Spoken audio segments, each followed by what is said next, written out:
सुख समृद्धि विज्ञान चैनल में हमारे सुधी दर्शक जनों का मैं सुशील कुमार शर्मा हार्दिक स्वागत करता हूं।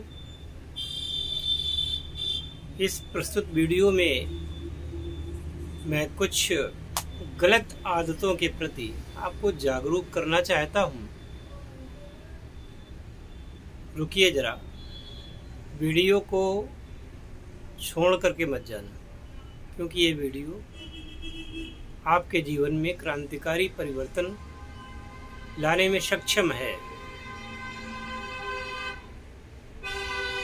तो प्रिय दर्शकों, आप लोग देखते होंगे आज की दुनिया में कहते हैं कि कलयुग का प्रभाव है।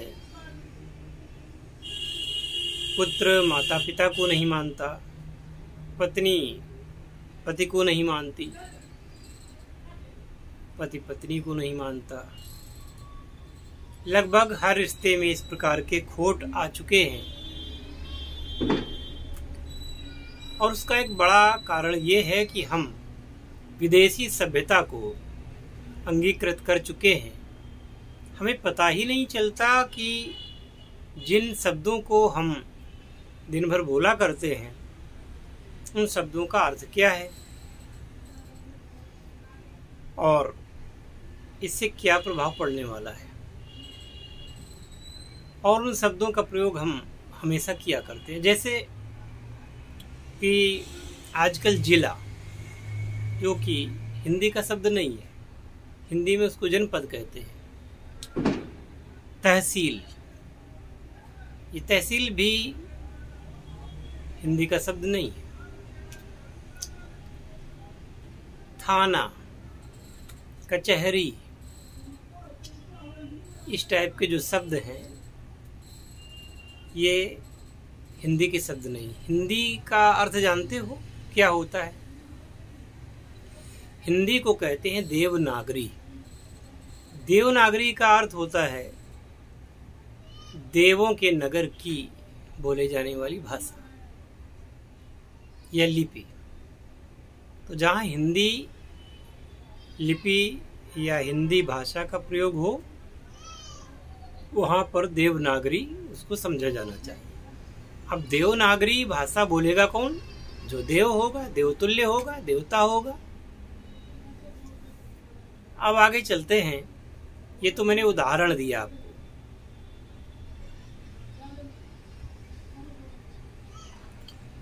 जैसे कि आजकल आप लोग देख रहे हैं कि तलाक बहुत हो रहे हैं, और ये तलाक भी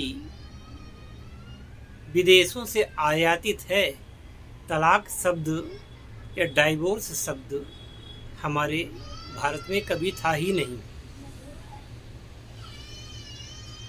पर विदेशी सभ्यता को ओढ़ लिया तो आज तलाक, डाइवोर्स जैसे शब्द गढ़े गए हैं, और जिनको फिर हिंदी में विवाह विच्छेद इत्यादि नाम दे दिया गया। वरना तो भारत की परंपरा में विवाह विच्छेद नाम की कोई ऐसी विधि व्यवस्था थी ही नहीं।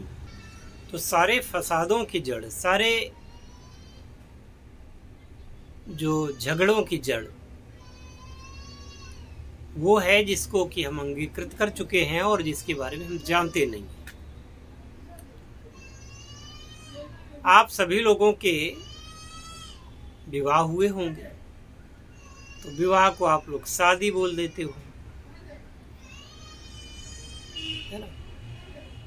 विवाह जल्दी जल्दी आप लोग बोलते हैं। और शादी की और मेहरिया ले आए। तो हिंदुओं के घर में मेहरिया नहीं आती है। हिंदुओं के घर में पत्नी आती है, विवाह होता है, उनकी शादी नहीं होती, मैरिज भी नहीं होती। इन शब्दों के जो गूढ़ अर्थ जब आप समझेंगे तब आपको पता चलेगा। अब जब आप मेहरिया ले ही आए हैं, उसे मेहरिया करके बुलाते भी हैं, लोगों के सामने कहते मेरी मेहरिया, उसकी मेहरिया। तो मेहरिया जो होती है वो पत्नी नहीं होती, वह पत्नी नहीं होती। मेहरिया एक ऐसा शब्द है जिसके बारे में आप सुनिएगा कि जब इनका संबंध होता है तो ये मेहर बांधा जाता है। मेहर क्या होता है कि आप मुझ पर मेहरबानी करें और अपनी मेहर ले लें। कहते हैं हक ए मेहर, तुम्हारा हक बनता है, तुम्हारा अधिकार बनता है कि तुम अपनी मेहरबानी का उसके बदले में हमसे कुछ ले लो। वो होती है मेहरिया। यानी कि एक प्रकार का इसको ऐसा मान लें कि यौन संबंध बनाने के लिए दी हुई रिश्वत कि हम आपसे संबंध बनाएंगे, शारीरिक संबंध बनाएंगे, और जब हमारा मन नहीं होगा, आपसे भर जाएगा, तो आप मेहर ले सकती हैं। तो ये तो एक अनुबंध हुआ कि आपकी इज्जत का सौदा, आपने इज्जत लुटवाई, उसके बदले में आपको कुछ धन मिल जाएगा। अब पत्नी कौन होती है? पत्नी जैसे पति, पति माने स्वामी, तो पत्नी माने स्वामिनी हो गया। और जब स्वामिनी है वो, तो उसकी हैसियत उस मेहरिया से लाख गुने ज्यादा होती है, क्योंकि वो स्वामिनी बन करके आई है। उसको घर से नहीं निकाल सकते, वह स्वामिनी है। अगर पति स्वामी है तो वो स्वामिनी है। तो जैसे हमारे यहाँ कह देते हैं गृह स्वामिनी या गृह स्वामी, तो स्त्री की स्थिति विवाह के पश्चात स्वामिनी की होती है। किसी अनुबंधित या क्या कहते हैं कि कॉन्ट्रैक्ट, जिसको कहते हैं कॉन्ट्रैक्ट मैरिज, जैसा कोई उसकी व्यवस्था हमारे यहाँ है नहीं। अब जब कॉन्ट्रैक्ट मैरिज यानी कि मेहरिया आएगी, तो वैध पत्नी तो वो है ही नहीं। तब उसके द्वारा जो उत्पन्न संतानें होंगी वह वैध नहीं होती। जब पत्नी ही वैध नहीं है तो संतान वैध कैसे हो सकती है? इसलिए आप लोगों ने देखा होगा कि जिनके घरों में मेहरिया आती है, उन संप्रदायों में पिता का नाम नहीं चलता, माँ का नाम चलता है। ये और एक बहुत गलत बात कि पितृसत्तात्मक व्यवस्था है भारतवर्ष की, जहाँ पिता का नाम चलता है। पिता का नाम चलने का अर्थ आप जानते हैं? जब आप सन ऑफ लिखते हैं, जब आप आत्मज लिखते हैं, इसका अर्थ होता है कि आपके अंदर आपके पिता की आत्मा है, तो उसको आत्मज कहते हैं, जो कि आत्मा से उत्पन्न होता है। आत्मज का अर्थ यही होता है कि मेरी आत्मा से उत्पन्न, जैसी मेरी आत्मा वैसी उसकी आत्मा। अब वो जो आत्मज है, पुत्र है, वह वैध संतान है। चूंकि उसकी माँ वैध पत्नी है, तो उसको पता है कि मेरी जो संतान है मेरे पति के द्वारा उत्पन्न हुई है, तो वो पिता का नाम चलता है। बहुत सारे लोग ऐसे होते हैं। एक आपको नुक्ता बताता हूं, कैसे आप पता करेंगे। आप किसी मुस्लिम तांत्रिक के पास जाइए और उससे अपनी कोई समस्या बता दीजिए कि साहब मेरे ये समस्या है, तो आपका नाम पूछेगा। फिर वो कहेगा कि अपनी माँ का नाम बताओ, पिता का नाम नहीं पूछेगा। जैसे भारत में गोत्र चलते हैं ना कि हम अमुक गोत्र के हैं, अमुक की संतान हैं, ऐसा नहीं चलता है। वहाँ चलता है कि इस व्यक्ति की माँ का क्या नाम है। अब चूंकि आप वहाँ जाएंगे तो जैसा उनका रिवाज है कि वह माँ को मानते हैं, वो कहते हैं कि पिता का तो कोई पता नहीं होता कि वो किसकी संतान है, लेकिन माँ का तो पता है कि ये माँ से उत्पन्न हुआ है। ये उनकी दलील होती है। तो जैसा वो स्वयं को समझते हैं वैसा ही वो आपको भी समझेंगे। तो आपको भी वहाँ अपनी माँ का नाम बताना पड़ेगा, आपके पिता के नाम से नहीं चलेगा। वो कहते हैं कि हमारी विद्या तभी काम करेगी जब आप अपनी माँ का नाम बताएं। तो आप समझ गए होंगे कि मेहरिया क्या होती है और मेहरिया से उत्पन्न जो संतान होती है वह कैसी होती है। जब वैध संतान नहीं होगी तो वैध संतान न होने के लक्षण क्या होते हैं कि उसको गुस्सा भी बहुत आएगा, स्वार्थी होगा, वह व्यक्ति हिंसक होगा,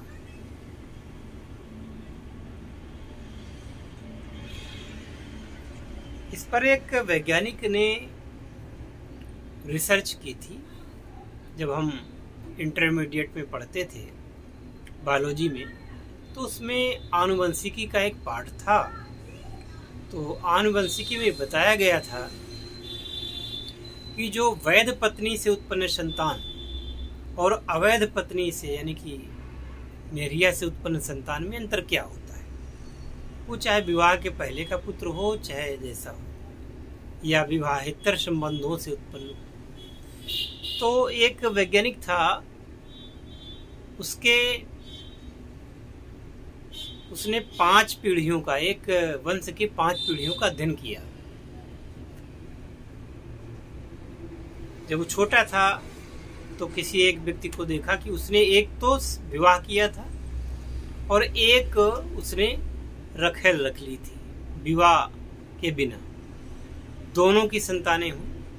5 पीढ़ियों बाद जो उसने निष्कर्ष निकाला, उसमें ये निष्कर्ष निकाला कि जो वैध पत्नी से उत्पन्न संतान थी उनमें से 80% संतानें बहुत ही उत्तम स्वभाव की, अच्छी थी, जिनमें की कोई दोष नहीं थे, गुणी थी, और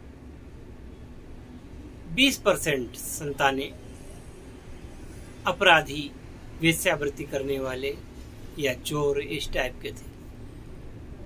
लेकिन जो उसकी अवैध जो पत्नी थी, उससे जो संतान थी, उनके वंश में 80% अपराधी और इस टाइप के लोग थे, 20% ही अच्छे लोग थे। अब ये वैज्ञानिक सत्य है। तो हम तो आपसे यही कहेंगे कि आप अपने घर में पत्नी को लाएं। मेहरिया के चक्कर में बिल्कुल ही मत पड़े।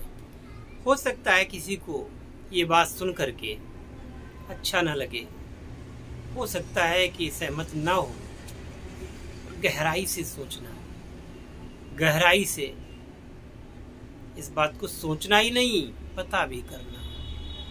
इसीलिए जब हमारे यहाँ पहले, आज के 40-50 वर्ष पहले जब संबंध होते थे, विवाह होते थे, तो लड़की वाले लड़के वाले के वंश का पता करते थे कि उसके पिताजी कैसे थे, उसकी माँ कैसी थी, उनके दादा दादी कैसे थे, उनके चाचा चाची कैसे थे, उनके ताऊ ताई कैसी थी, उनकी बुआ फूफा कैसे थे।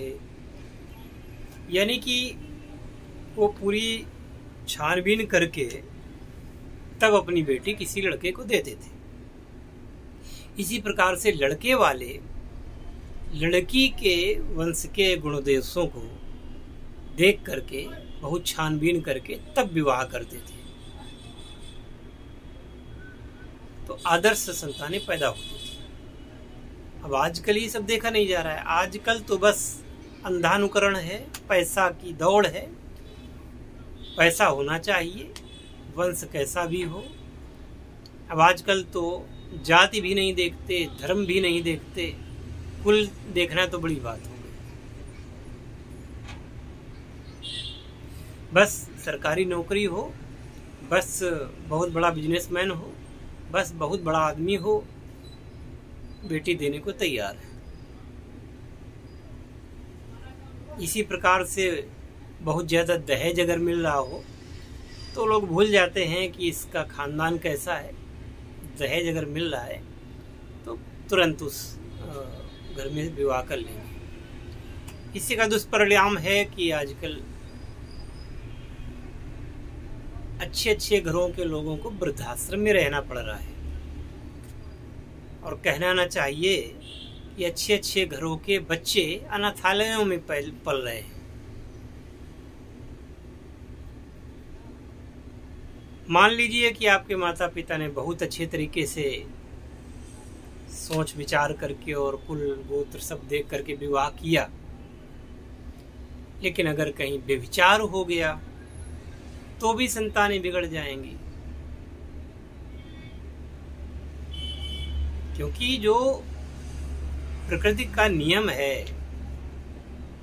लॉ ऑफ नेचर है, वो अपना काम करेगा।